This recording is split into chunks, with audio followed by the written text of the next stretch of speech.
Cyber કમાન્ડોઝ બનાવવાનું main જે લક્ષ્ય છે અને મેઇન જે ધ્યેય છે કે જેટલા પણ સાયબર ક્રાઇમના જે બનાવો બનતા હોય એ બનાવોને ડિટેક્ટ કરવા માટે સાયબર કમાન્ડોઝ ઘણા બધા મદદરૂપ થશે.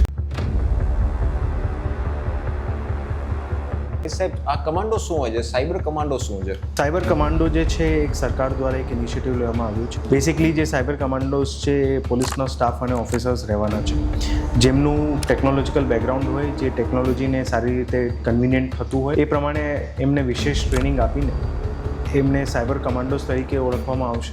અને પર્ટિક્યુલરલી આ સાયબર કમાન્ડોઝ બનાવવાનું મેઇન જે લક્ષ્ય છે અને મેઇન જે ધ્યેય છે કે જેટલા પણ સાયબર ક્રાઇમના જે બનાવો બનતા હોય એ બનાવોને ડિટેક્ટ કરવા માટે સાયબર કમાન્ડોઝ ઘણા બધા મદદરૂપ થશે. સાચી જાણકારી અને સમયસર કાર્યવાહી સાયબર ગુનાઓ સામે હવે એ જ એક વેક્સિન રહી છે.